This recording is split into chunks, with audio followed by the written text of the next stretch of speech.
Hi there, it's a pretty miserable day outside, and it's a pretty miserable day all in all with the announcement that we're about to go into lockdown number 2, the revenge. But I thought I'd try and do something to cheer me up and hopefully cheer you up as well. I'd do my first retro pickups video, going through some of the retro goodies that I've managed to acquire over the last few months or so. A couple of things have helped out with this. Firstly, it was my birthday in October. And secondly, we had a little bit of easing of the lockdown, so I was able to go into some shops and go a bit crazy before it all went crazy again. So, without further ado, let me show you the pickups I've got. Okay, slightly more ado, because over the last few weeks I've actually been setting up my new creative space come retro gaming area in my little house. So I need to take you through that first before I show you my new pickups. So I'll just turn the camera around. I have my Sony Bravia TV that I picked up for, I think it was 30-40 quid on Facebook Marketplace. My first birthday present, which is a Blue Yeti microphone.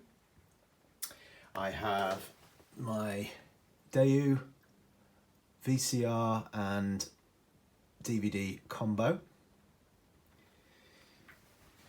And then over here, after 5 years stuck in boxes in the garage, I've finally got space thanks to the wonderful Kallax from IKEA, which my wonderful wife has set up. I now have my Acertronic MPU set up, my Nintendo Entertainment System, my PS2, and as you can see I've just started playing Grand Theft Auto 3 again. Some of my handhelds, my Megadrive, probably my all-time favourite console, my Super Nintendo, and the one that started it all for me, the Atari ST, or in this case 1040 STE. So there we go, that is my retro setup, my new desk for hopefully doing many more creative things in the future. Okay, so the first new thing to show you is this amazing piece of DIY artwork. Now, it may look to the untrained eye, quite rightly, as a Labyrinth VHS tape. I had a message of an insanely generous friend of mine, Paul Fleischman, a couple of weeks back, and he said, "Tim, what is your favourite 80s movie, because I have a bit of a project I'd like to send to you." And I told him that it is Labyrinth, of course, as you can see, and he sent me this. How cool is that? It's apparently a very easy project to make, but it's a glowing VHS tape. And I absolutely love it. It's taking pride of place in my new retro gaming area. So yeah, that is the first thing. Absolutely love it. And my good friend Paul gave me that for free, out of the goodness of his heart. And from there, just behind the Labyrinth artwork, we have this splitter. And I bought this splitter to try and make it easier for all of these retro consoles to go into my TV. So we turn this round, we see all sorts of composite goodness. There we are, we have all sorts going into there. I think the NES, the SNES, the Mega Drive, the Atari ST, and I think I've got a PSP adapter there as well, which I haven't set up yet, so that's my next job. I finally, after 20 years, have my very own original Game Boy. Picked it up from CEX with some birthday money. I bought this Nintendo Game Boy original, and of course, what every Game Boy needs on it, Tetris. How we ever managed this in the late 80s is beyond me. But yes, even under direct lighting, it's not the easiest to see. Which is where my second amazing pickup comes in, the Game Boy Advance SP. Now, whilst it might not be quite as attractive as its big brother, the Game Boy original, it does have backlighting, it does have full colour, and it can play a range of different Game Boy games, including the original Game Boy, Game Boy Color, and of course Game Boy Advance.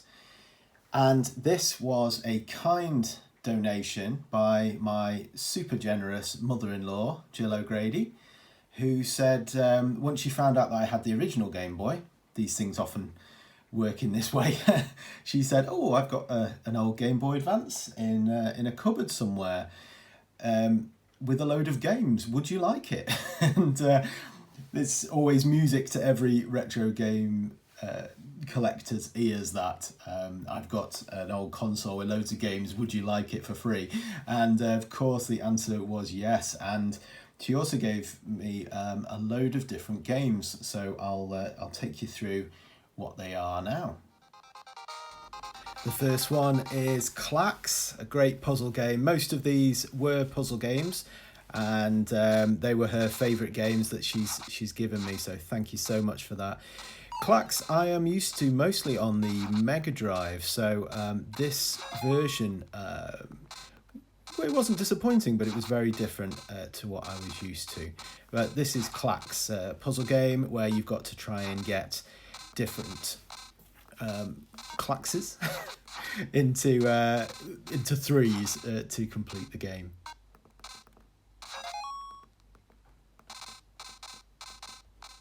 Next up is another classic puzzle game, Dr. Mario, which I admit to being absolutely terrible at. I've never been able to play this game well, but it is an absolute classic. Oh, excuse the weather outside, you can probably hear over the microphone. Yeah, the idea of this one is to get different coloured pills to match up as well. So it's another matching game, and I think you've got to get 4 in a row and try and beat the viruses, but as you can see, I am not very good at this game.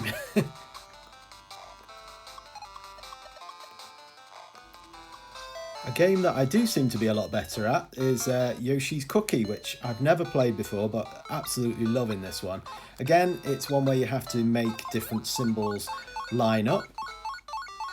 In this case, they are blocks. Great music, great gameplay. One of these that takes minutes to learn and probably a lifetime to master. But yeah, this is Yoshi's Cookie, and yeah, really liking this one.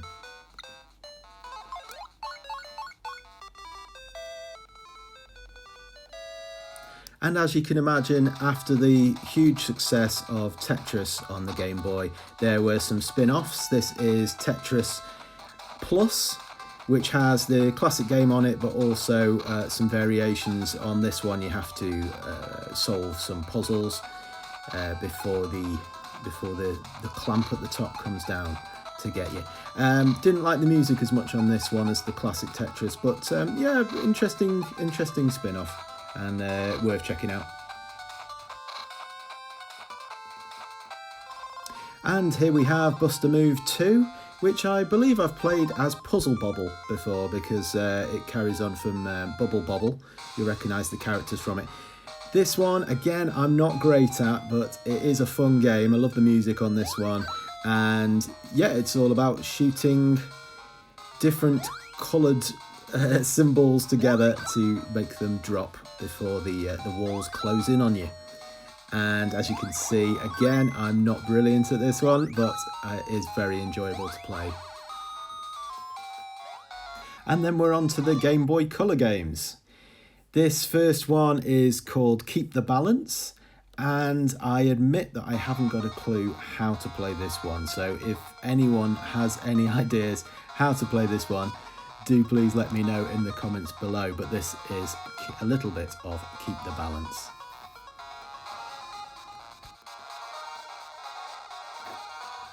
Then we're on to Cool Bricks, which is a bit of an Arkanoid clone, and brilliant. Yep, you know exactly what you're getting with this sort of game, shooting blocks to complete the levels. And yeah, I'm okay at this. I'm not brilliant. There are different weapons you can get throughout it, different special bonuses. So yeah, Cool Bricks, you know what you're getting. It's an Arkanoid clone, and it's a good one. Then we have the Microsoft Puzzle Collection. I admit I've not spent enough time on this one and don't have a clue really how to play most of the puzzles on it. So I might have to look up a proper YouTuber's video on this one and how to play the different games. I think there's about 8 or 9 games on here. So if I can work out how to play it, then it'll be good value, I'm sure. So a huge thanks to my very generous mother-in-law for gifting me the Game Boy Advance and a load of games. I've been really enjoying getting to know them. And my other little bit of luck, just before going into lockdown, was to visit one of my favourite places in the world, Filey in North Yorkshire.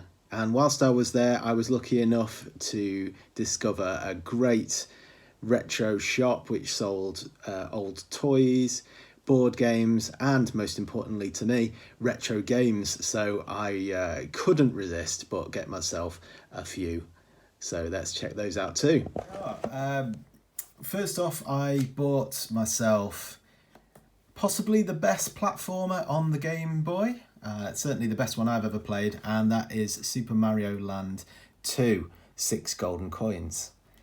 And as well as that, I thought I'd better get myself some actual Game Boy Advance games. So I started off with Crash Bandicoot 2.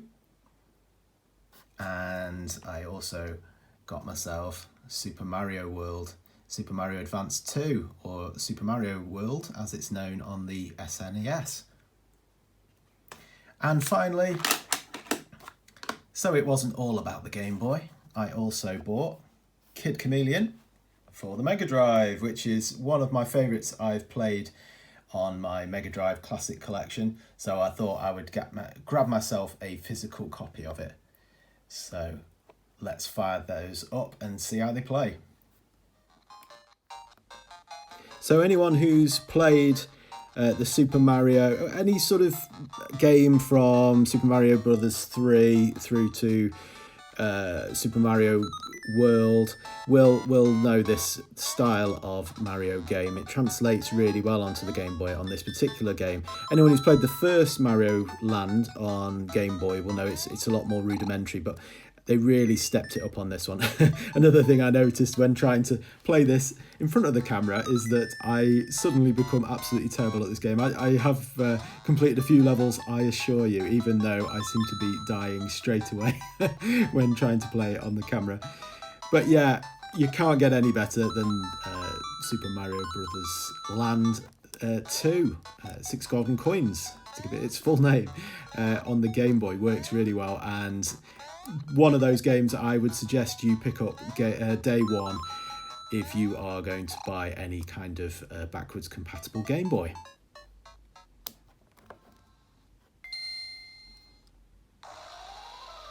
Next up we have Crash Bandicoot 2. Now, I'm more used to playing this one on the PS2, PS1, PS2. So I was surprised that it was even on the Game Boy to begin with. I see it as much more of a Sony thing. It plays really well. There's a good variety of levels, mostly 2D, but there is some 3D in there as well, which is very impressive for Game Boy Advance to do with Crash Bandicoot. Obviously it doesn't quite compare to the PlayStation versions, but it is still very playable and a lot of good fun to play this one. And finally on the Game Boy we have Super Mario World, which has Super Mario World on it, but it also has the very first Mario Brothers classic on it as well. Slightly zhuzhed up with new sounds and new graphics, but it's essentially the same game as the original Super Mario Brothers.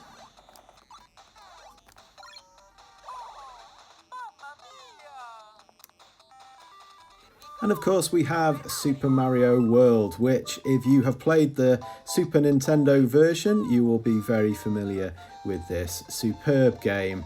Plays exactly the same as the SNES version. And again, I am terrible at playing it in front of the camera, but I assure you I have completed at least a few levels on this. Oh dear, I seem to be dying on every single one here. But yeah, it plays very, very well. Great graphics, great sound, and yeah, some added bonuses as well. Like, as you'll notice when I die, it's shouting, "Mamma mia!" So yeah, there's some extra little bonuses, which is very nice, but very, very playable, and definitely one I would recommend for the Game Boy Advance. And finally, onto my Sega Mega Drive purchase, which is Kid Chameleon on the Mega Drive. And yeah, really good game. I've only ever played this one on the Sega Classics edition on my Switch, so great to get the proper version on the Mega Drive console itself. And the idea of this one is pretty simple.